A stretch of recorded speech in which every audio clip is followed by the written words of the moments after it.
बिस्मिल्लाहिर्रहमानिर्रहीम। नाज़रीन अस्सलाम वालेकुम। मैं हूं आपका मेज़बान साबिर शाकिर वफाकी दारुल हुकूमत इस्लामाबाद से कुछ ताज़ा तरीन इत्तलाआत और हम खबरें आपसे शेयर करते हैं। पिछला व्लॉग जरूर सुन लीजिएगा, उसका ये तसलसल है ये वाली गुफ्तगू भी, क्योंकि अगले 8 दिन काफ़ी इंपॉर्टेंट हैं और वो 8 दिनों में वो कुछ करने की कोशिश की जाएगी जो कि पिछले 16 महीनों में नहीं हो सका। जो 16 महीनों में नहीं हो सका वो इन 8 दिनों में करने की कोशिश की जाएगी। और आपने देखा कि कल छुट्टी का दिन था, इतवार थी, नंबर 1 छुट्टी थी, फिर मजीद 2 आम तातीद का ऐलान कर दिया गया। लेकिन इतवार के रोज मुहर्रमुल हराम की छुट्टियों के दौरान सेनेट हॉल खुलवाया गया, सेनेट का इजलास बुलवाया गया और उस सेनेट के इजलास में बहुत बड़ी कार्रवाई डालने की कोशिश की गई, बल्कि बहुत बड़ी वारदात करने की कोशिश की गई। और वो वारदात थी कि पाकिस्तान तहरीक इंसाफ और इमरान खान को सियासत से आउट कर दिया जाए एक कानून साजी के जरिए। और एक बिल कल पेश किया गया जो कि एहतजाज के बाद, मज़ाहमत के बाद वो बिल जो है वो ड्रॉप करना पड़ा चेयरमैन सेनेट को अपना सवाबदीदी इख्तियार इस्तेमाल करने के बाद,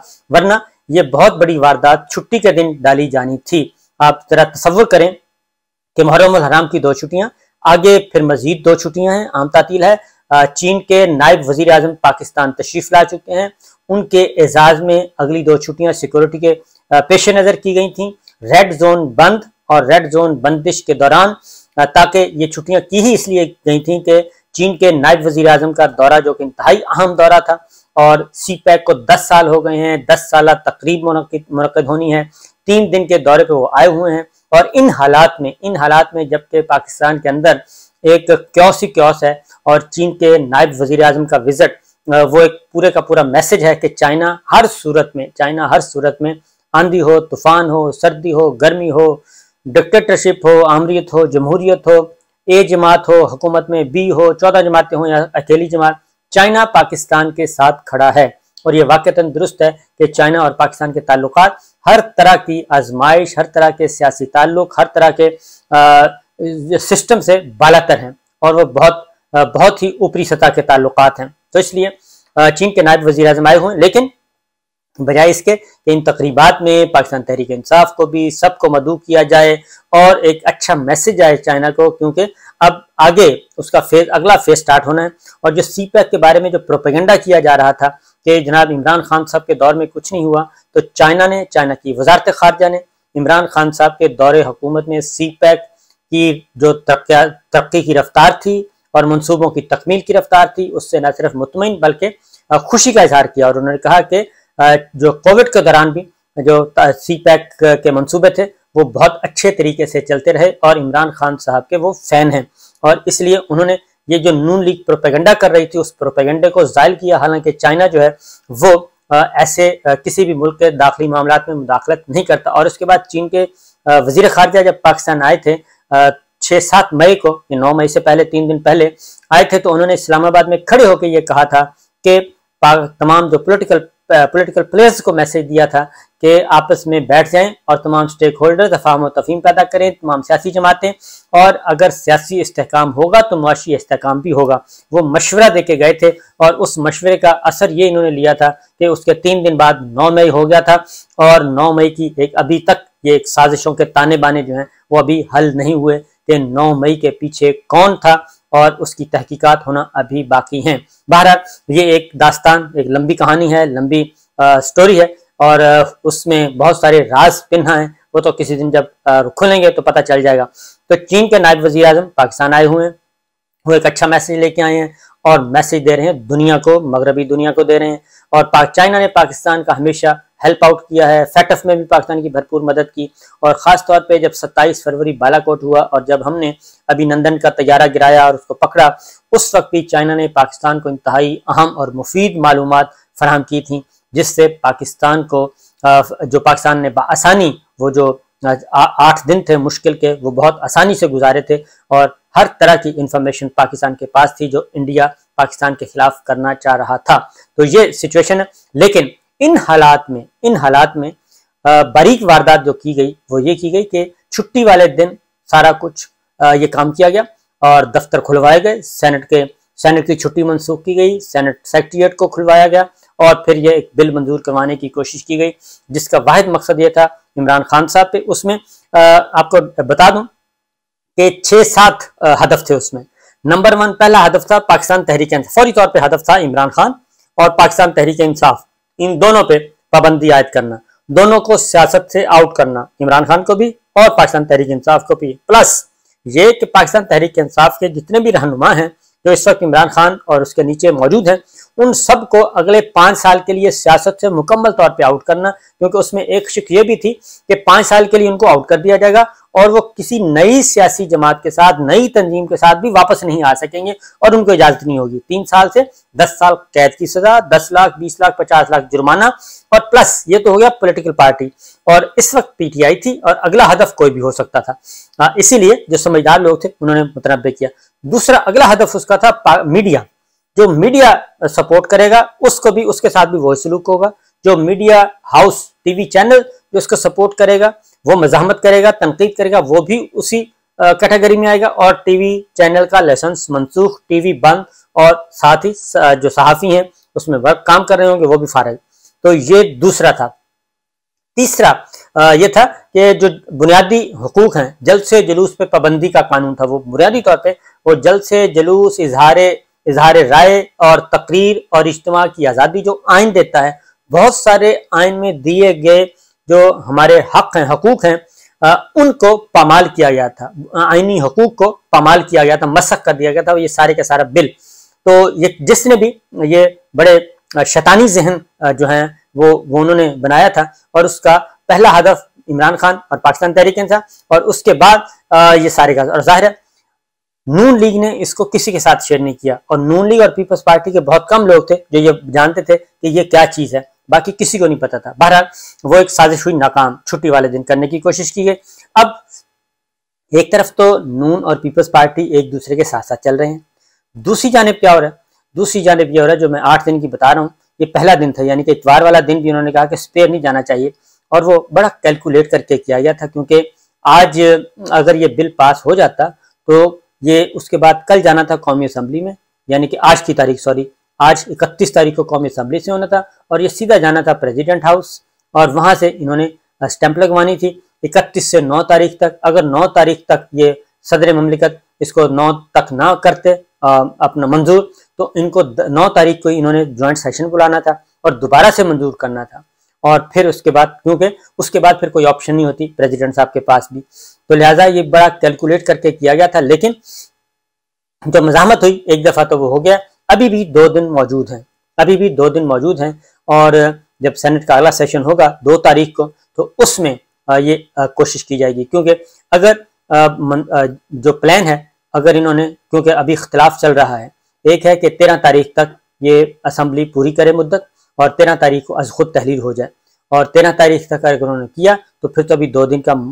दिन मौजूद है। 2 तारीख को ये दोबारा एफर्ट करेंगे, 2 और 3 तारीख को, और उसके बाद। लेकिन मेरा अपना ख्याल है कि अब हनूज दिल्ली दूरस्त वो चीज़ें जो हैं वो गुजर चुकी हैं, अब शायद ये वहाँ तक ना पहुँच सकें, 13 तारीख तक ये कुछ भी नहीं हो सके। दूसरी जानिब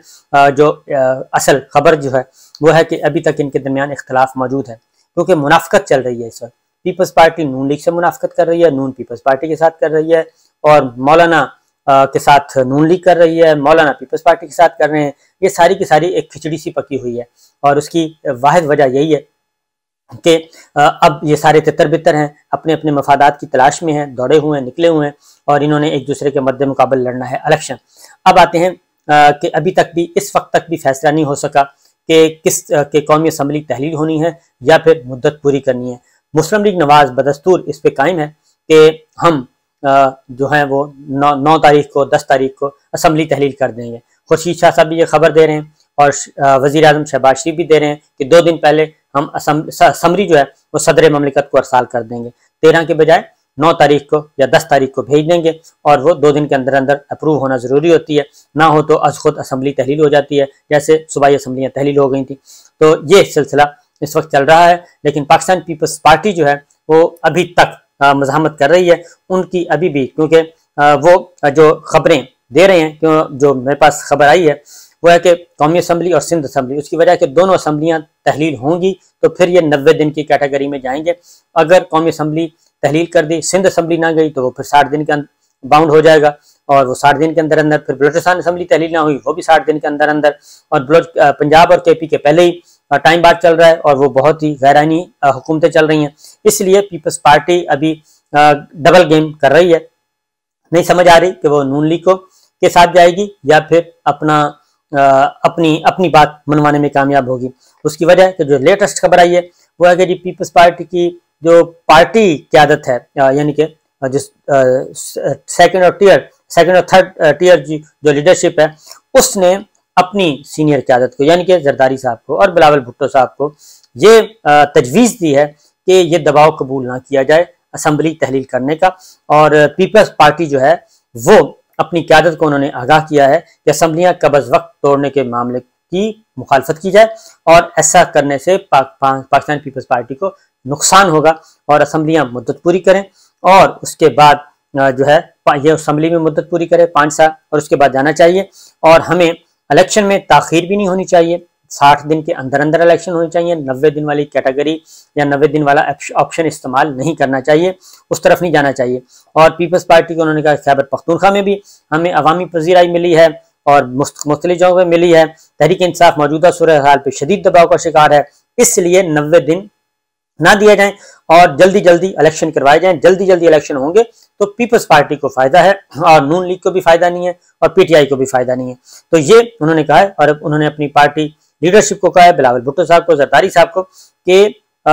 वो ऐसा फैसला जल्दबाजी में कोई फैसला न करें कि असम्बलियों को मुकर्ररा मुद्दत पूरी करने से पहले जो है वो तहलील करना पड़े, क्योंकि इससे फायदा वो कहते हैं कि नून लीग उठाएगी, पाकिस्तान पीपल्स पार्टी को फायदा नहीं होगा, तो लिहाजा ये काम नहीं होना चाहिए। इसी तरीके से तोशाखाना एक बिल पास किया गया है जी, और तोशाखाना का बिल 2023, इसको तोशाखाना मैनेजमेंट एंड रेगुलेशंस कहा गया है। उसमें जो जाहिर है अब उसमें तोशाखाना में इस बिल में यह भी होना चाहिए था कि जो 1990 से 2001 का जो रिकॉर्ड चोरी हुआ है या रिकॉर्ड गायब किया गया है, जो कि पीपल्स पार्टी और मुस्लिम लीग नवाज के दो अदवार हैं, मोहतरमा बेनज़ीर भुट्टो के 2 अदवार और नवाज शरीफ साहब के 2 अदवार और उसके साथ परवेज मुशर्रफ साहब के 2 साल, वो जो हैं वो रिकॉर्ड किधर है? वो हाई कोर्ट रिकॉर्ड मांग रही थी, वो नहीं आया, तो लिहाजा ये इन्होंने किया। इस कानून में कुछ चीज़ें अच्छी हैं, लेकिन उसमें ये देखना है कि इसका जो असरात हैं वो किस पे होंगे। उसमें सदर, वजीर आजम, chairman senate, deputy chairman senate, speaker कौमी असम्बली, डिप्टी स्पीकर, अरकान पार्लियामेंट, वफाकी काबीना, मुशीर और मुआविन खुसूसी पर भी इस बिल का इत्तलाक होगा।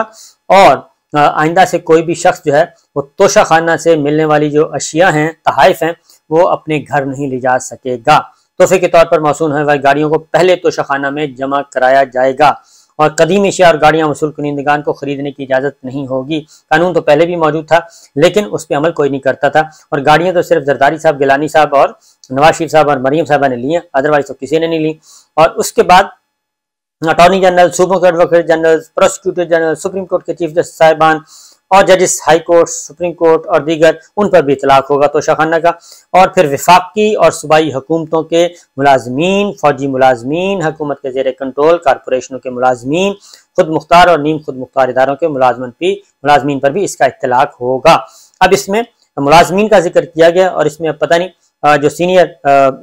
मिलिट्री लीडरशिप है वो उसमें आती है या नहीं आती, ये इसका कोई मेंशन नहीं किया गया, लेकिन ये एक बिल मंजूर किया गया है और अब उसको कौमी असम्बली भेजा जाएगा। तो देखते हैं क्या होता है। तो गेम जारी है। इन 8 दिनों के अंदर अंदर इमरान खान साहब को किसी भी तरीके से डिस्क्वालीफाई करवाना और कोई भी किसी भी अदालत से फैसला लेना, लेकिन उसमें अभी तक कामयाबी नहीं हो रही। उसकी वजह यह है कि जब तक अल्लाह ताला ना चाहें वो हो नहीं सकता। और साजिशों के जरिए नीयत अच्छी नहीं है, साजिशों के जरिए ताने बाने जो बुने जा रहे हैं, उसका नतीजा क्या निकलेगा वो हम सबको बहुत अच्छी तरह पता है। इजाजत दीजिए, अल्लाह हाफिज।